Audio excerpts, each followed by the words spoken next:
आज आपण मैसूर पाक करणार आहोत. चला तर मग सुरू कर. कढईमध्ये पाणी टाकलेलं आहे. पाणी गरम करायला ठेवलेलं आहे, जेणेकरून त्या कढईचा तेलकटपणा हा निघालेला पाहिजे. पाक करायला ठेवले.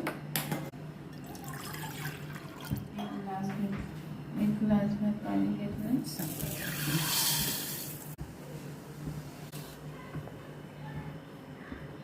बेसन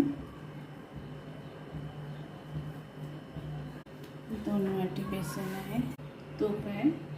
तुपाने आपण हे बेसन भिजवून घेऊया.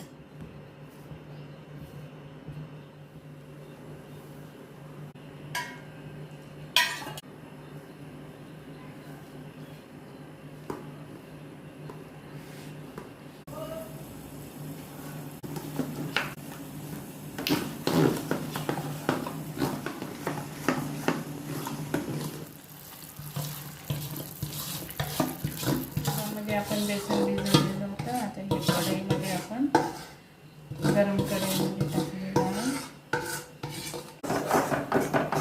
हा पाक आहे. हा एकतारी पाक आहे.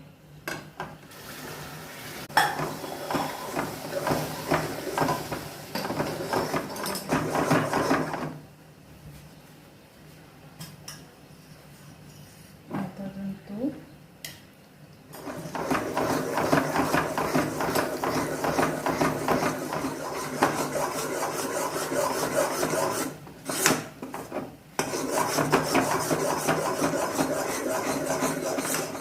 याला ढवळतच राहावं लागतं. अजून एकदा तो